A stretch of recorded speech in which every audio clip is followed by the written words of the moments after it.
Nesse vídeo eu vou tratar contigo a respeito desse follow-on, dessa subscrição recentemente anunciada pela Engie. Se vale a pena entrar, se é ruim, se é bom. É sobre isso que a gente vai tratar nesse vídeo. Vem comigo. Salve, salve investidor, como é que você está? E veja só a notícia. Engie Brasil pode buscar até 10,5 bilhões de reais em follow-on. Lembrando que follow-on nada mais é que aporte de capital, né? Então o sócio, ele coloca dinheiro na empresa, é um follow-on. Só que por que se chama follow-on? Ou oferta pública secundária de ações. Porque na bolsa de valores eu preciso fazer uma oferta pública para todos os investidores, dando direito de preferência para aqueles que já são investidores de uma empresa. Eu emito novas ações, porque se eu vou injetar mais dinheiro no capital social, eu preciso fazer o quê? Eu preciso emitir novas ações que correspondam a essa nova entrada de capital. Então é assim que funciona, simples assim. E aí no primeiro momento existe sim uma expectativa negativa para isso. Por quê? Porque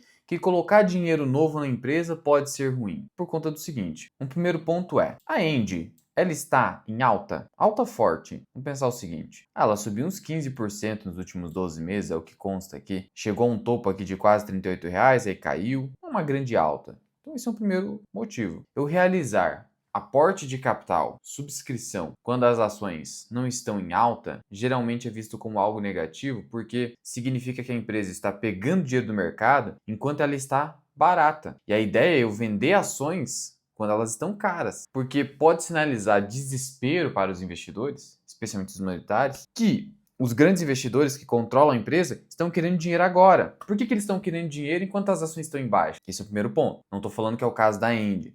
Só estou te dizendo que por que primeiro se levanta essa questão negativa. E a outra questão negativa é a diluição acionária ou societária. O que é isso, diluição? É muito simples. Vamos usar aqui a Engie para você entender. A gente viu ali que a Engie poderia captar 10,5 bilhões de reais. Tá. Aqui no Investidor 10, você clica em empresa e aí você tem os dados aqui da empresa, ó, as informações sobre a empresa. Valor de mercado atual da Engie Brasil, 38,3 bilhões de reais. Tá. Então se a empresa, vamos lá, for captar 10 bi e meio, quanto que isso representa no atual valor de mercado da companhia? 38,358, 27%. Então seria um ingresso de dinheiro de aproximadamente 27% do valor de capital atual. Ok, tá bom. Agora vamos pensar na condição de um acionista. Vamos supor um grande acionista que detenha 1% da Engie. 1%, imagina? Quanto que é 1% aqui? 1%, ó, é só multiplicar esse número por 0,01. Então é alguém que tenha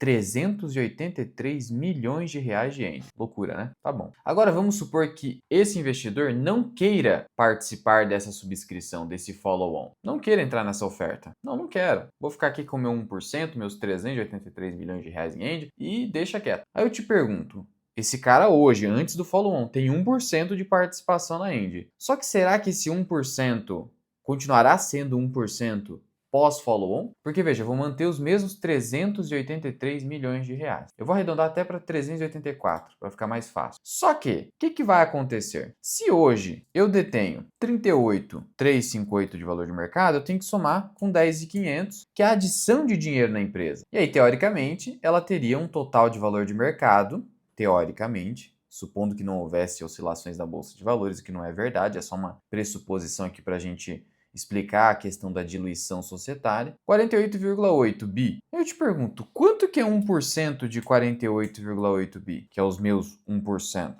488 milhões, mas eu só tenho 384, então não tem mais 1%. Agora eu tenho quanto? 0,78. Eu só dividi minha participação de mais ou menos 384 milhões em cima desse novo valor. Então minha participação, que antes era de 1%, caiu para abaixo de 0,8. Então esse é o efeito da diluição. A minha participação em uma empresa, percentualmente falando, cai. E aí você poderia perguntar, tá, qual que é o efeito prático disso? É só isso? Sim, é só isso. Por que se faz tanto alarde então com diluição? Besteira. É que acontece? Qual que é o problema efetivo da diluição? É um problema para quem tá lá querendo cadeiras no conselho de administração, em comitês, quem quer participar mais diretamente da empresa, quem quer ter poder de influência na empresa. Quanto menor em termos percentuais a sua participação, menor será o seu poder de influência numa empresa. Mas basicamente é isso, poder de influência. Então a diluição é muito pior para quem tem mais participação, porque se esse indivíduo não colocar mais dinheiro, ele vai perder poder de influência na empresa. Mas é só isso. Nós aqui, que não temos nem 0,1% de participação numa empresa, desse tamanho, é irrelevante a diluição societária. Então, o aspecto de diluição, para você, é irrelevante. Ignore isso completamente. Não só com ações, como em fundos imobiliários. Só é ruim para quem quer ter poder de influência. Mas o indivíduo que quer ter poder de influência, ele que coloque mais dinheiro então, a não ser que ele não queira mais estar nessa empresa. Simples assim. Então, no final das contas, o aspecto realmente negativo para o acionista minoritário em relação a follow-on está atrelado ao seguinte: a você fazer no momento inoportuno, como eu falei, quando a gente não tem um mercado de alta de fato. E para que você vai usar esse dinheiro? Qual que é o motivo? Esse dinheiro vai entrar na empresa para quê? E aí, no caso da Engie, existe aqui o motivo. E o motivo diz respeito a uma usina hidrelétrica bem grande, que é a Giral, que a gente vai entender um pouquinho aqui a respeito. Mas antes, entenda o seguinte: hoje a estrutura societária da Engie está dessa forma. Tem a Engie, controlador francês, que tem uma holding Engie Brasil Participações, e por meio dessa holding que a empresa controla a Engie Brasil, que é a ação que você compra na Bolsa de Valores aqui no Brasil. A ideia desse follow-on é tirar a Giral da holding Brasil Participações e jogar para cá. E para isso eu faço um follow-on para colocar dinheiro na empresa, na Engie Brasil. E por que eu faria isso? Hoje a Giral, que é uma usina, ela está com a estrutura societária da seguinte forma: você tem a Engie Participações, que detém 40%, isso não vai mudar, porque eu vou passar esses 40% para a Engie Brasil, 40% da Axie Energia e a Mitsui detém 20%. Participação minoritária. E a Giral, para você entender só um pouquinho dela, é uma usina hidrelétrica com capacidade instalada, ou seja, uma capacidade total de produção de 3.750 megawatts, bastante coisa. Está localizada no norte do país, ali em Porto Velho, e em capacidade instalada é a quarta maior hidrelétrica do Brasil. Então é gigantesca, por isso que a Axie Energia tem 40, a Engie 40 e a Mitsui 20. E aí veja só, em termos de geração de caixa ou EBITDA, em 2025 você gerou mais de 2 bilhões de reais de caixa. E aí, como a Engie tem 40%, para ela 840 milhões. Só que de lucro líquido por conta de endividamento, isso aqui cai para apenas 155 milhões. Olha como o endividamento consome a geração de caixa fortemente. A parte positiva disso aqui é o seguinte, ó, mais de 20 anos de fluxo de caixa previsíveis para a Engie. São contratos longos, então você tem muita previsibilidade. O mercado acaba pagando prêmio, ou seja, paga mais caro por conta da previsibilidade. Como você nota na Bolsa de Valores, ações com mais previsibilidade do fluxo de caixa, você paga mais caro. O mercado faz isso, é uma prática do mercado. E é importante eu ressaltar isso aqui, porque isso aqui tem a ver com esse follow-on aqui, tá? Da Giral. E aí, indo diretamente para a oferta, para o follow-on, já que você entendeu que é uma usina hidrelétrica, a quarta maior do país em capacidade instalada, está no norte do país, tem previsibilidade por mais 20 anos, mas detalhe, norte do país, onde com o Super El Niño, que tem uma alta probabilidade de acontecer, a gente pode ter seca e isso pode prejudicar no curto prazo a geração de energia lá. Isso é importante. Então, vamos lá. Qual que é a finalidade da oferta? A oferta permite que a Engie Participações, que é a holding da Engie França, controlador, subscreva com ações equivalentes à sua participação de 40% na Giral, por meio de uma contribuição em espécie, sendo as ações restantes adquiridas em dinheiro por outros investidores. Então vai basicamente incorporar a Giral, que está ali com a holding, na Engie, que é a operadora, né? A operadora que a gente investe na Bolsa de Valores. E por que está fazendo isso? Porque precisa de dinheiro, a Engie precisa de dinheiro. Ela já falou que a ideia, ó, utilização dos recursos, está aqui, otimização da estrutura de capital. Isso, em outras palavras, é o seguinte: eu preciso de grana, eu estou com uma dívida alta. A empresa, a Engie, nos últimos anos, vem investindo muito, muito mesmo. Capex pesado. Isso tem se refletido em um lucro líquido menor. Tanto assim que o índice preço-lucro da Engie está um pouquinho esticado por conta do lucro que vem sendo consumido por despesas financeiras, despesas com juros, pagamento de juros. E essa alavancagem está aqui, ó, acima de 3 vezes EBITDA, que é uma alavancagem alta, especialmente numa empresa que a maior parte dos seus ativos são ativos de geração de energia, que não tem o mesmo nível de previsibilidade dos ativos de transmissão. A Engie tem ativos de transmissão, mas é uma menor parte da sua receita. E ainda ela tem uma participação na TAG, que é uma empresa que transporta gás, também com bastante previsibilidade. Mas geração aqui é onde a gente tem um pouco mais de volatilidade. E a empresa investiu muito em geração, vários bilhões de reais. E aí você investe como? Com dívida. Só que, para você continuar investindo ou capturando dívida a um custo mais baixo, você tem que ter um rating alto, uma classificação de risco alta. E para você ter uma classificação de risco alta, você não pode deixar esse indicador aqui ficar muito elevado. Como que você faz então? Você coloca mais dinheiro na empresa. Dos sócios.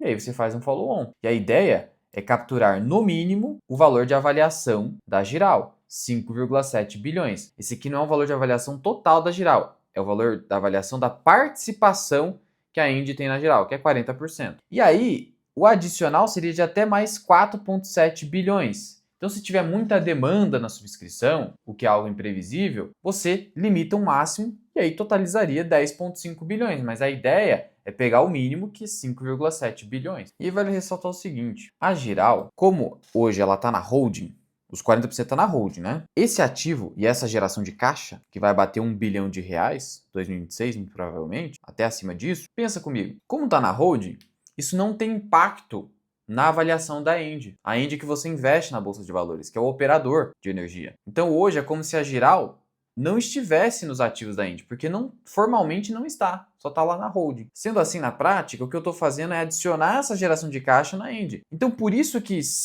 a simples operação do follow-on para adicionar a Giral aqui dentro da estrutura da Engie operador, isso por si só não é ruim, porque vai gerar mais caixa na Engie. Ela vai ter mais um ativo que gera 1 bilhão de caixa. Então, onde que moraria o problema? Se você já conseguiu perceber, moraria no valuation, no preço alto. Será que aqui o preço é alto demais? Porque se for um preço bom, cara, partiu participar dessa subscrição. Mas é o que a gente vai descobrir na sequência. Mas antes, eu quero te convidar a se tornar membro aqui do canal. Porque sendo membro do canal, você tem acesso a vídeos exclusivos de análise, vídeos exclusivos da minha carteira pessoal de investimentos, você tem acesso à minha carteira de ações lá do Investidor 10 e ainda você tem acesso a postagens exclusivas e a minha planilha de valor intrínseco de ações que eu tenho na minha carteira e de ações que eu mais acompanho. Tudo na área de membros. E você pode testar por período grátis que o YouTube disponibiliza. Tá aqui embaixo a área de membros. Agora, se você precisar de um acompanhamento pessoal ou uma análise do seu portfólio de investimento, eu sou consultor de investimento e posso fazer esse trabalho para você. Basta você solicitar um orçamento no link que está aqui na descrição. Recado dado, vamos descobrir se essa operação aqui, que a Indy está prestes a fazer, é ou não vantajosa. E se valeria a pena então você entrar nessa subscrição.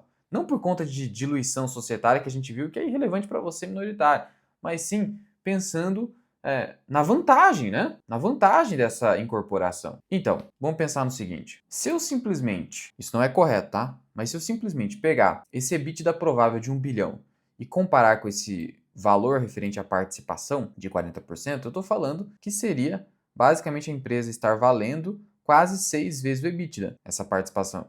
Pô, ótimo, hein? Muito bom. Até mais barato do que a Indy, que tem um indicador EV/EBITDA de 8. Mas por que isso aqui não está certo, esse tipo de comparação? Porque, na verdade, você está comparando o valor de mercado, não o EV, que considera a dívida perfeita. E a gente viu que tem dívida aqui, tanto que o lucro líquido é bem inferior ao EBITDA. Então, eu preciso somar esse valor de avaliação de 5,7 bi, dos 40% da Indy, com a dívida. E aí é nesse sentido que a Genial trouxe aqui essa análise para a gente e chegou ao seguinte, olha só, chegou a uma avaliação própria de 11,4 bilhões de reais de valor justo da Giral 100%, contra os 14,1 bilhões de reais do laudo de avaliação trazido pela Engie, e por conta dessas estimativas, eles chegaram a um EV sobre EBITDA, na avaliação deles, de 9,1, 12% abaixo da avaliação trazida pela Engie. E aí, nesse sentido, considerando 5,7 bilhões dos 40% da Engie, haveria uma TIR implícita de apenas 6%, IPCA mais 6. Então a Engie acabou comprando a IPCA mais 6 a Giral, sendo que hoje a gente tem um custo de oportunidade de pelo menos IPCA mais 7, pelo menos. Sendo assim, você pegando essa estimativa de EV sobre EBITDA de 9,1 e adicionando os 12%, que são o desconto aqui que eles aplicaram em relação ao valor de avaliação da Engie, está falando de 10 vezes EBITDA. Então, o verdadeiro indicador dessa operação da Giral é superior a 10 vezes EBITDA. Então, enquanto o indicador da Engie em si, a Engie operadora, é de 8 vezes EBITDA, a Giral, e essa correspondente participação, é de mais de 10 vezes EBITDA. Ou seja, a empresa pagou caro, a Engie pagou caro. Pagou caro, fortes investimentos, e agora está pedindo dinheiro dos acionistas para equalizar ou otimizar a estrutura de capital. Logo, essa subscrição é levemente negativa. Não pela diluição ou pela entrada de capital, nem pelo momento, mas por ter pago caro demais por um ativo. E é isso que eu falo. O pessoal fala, ninguém sabe o valor do ativo. Meu amigo, ninguém sabe com exatidão, mas temos estimativas. E aqui, obviamente, a gente está falando de 10 vezes EBITDA. Você acha isso barato? Se você acha isso barato, beleza. Eu penso que não. E é por isso que eu não tenho recomendado entrar nessa subscrição, porque essa valuation está um pouco esticada. Obviamente que isso não significa vender Engie, só significa que não vale a pena entrar nessa subscrição simplesmente não vale a pena. Agora, eventualmente, se o mercado acabar amassando o papel após a subscrição e a gente reavaliando a empresa, o que a gente traz na planilha de valor intrínseco que está na área de membros, aí eventualmente você pode ter uma oportunidade por conta de excessos do mercado financeiro no curto prazo. Mas por hora a gente não está visualizando isso aqui. Então é só esperar, gente. O Brasil é fácil esperar. Tem muita volatilidade e o caixa rende muito. Não sei por que ficar se afobando. Fique tranquilo. Sendo assim, concluindo, porque aqui eu dou a resposta direta, eu não fico, sabe, inventando história, fazendo rodeio. Não. Essa subscrição da Indy vale a pena? Não. Por quê? Porque ela foi feita para otimizar a estrutura de capital da Indy por conta de ter feito um negócio caro, pagou caro demais por um ativo. Um bom ativo, só que pagou caro. Significa que eu não possa comprar as ações da Indy depois de subscrição se o mercado bater nas ações? Não significa. Você pode, se tiver num preço bacana. Significa que a Indy fazendo isso, ela perdeu fundamentos? É venda? Não, não significa. Dado principalmente esse histórico muito bom de alocação de capital da Indy. Mas nesse momento parece que eles exageraram um pouquinho. Simples assim. Resolvemos aqui o problema. Qualquer dúvida ou sugestão, só comentar aqui embaixo.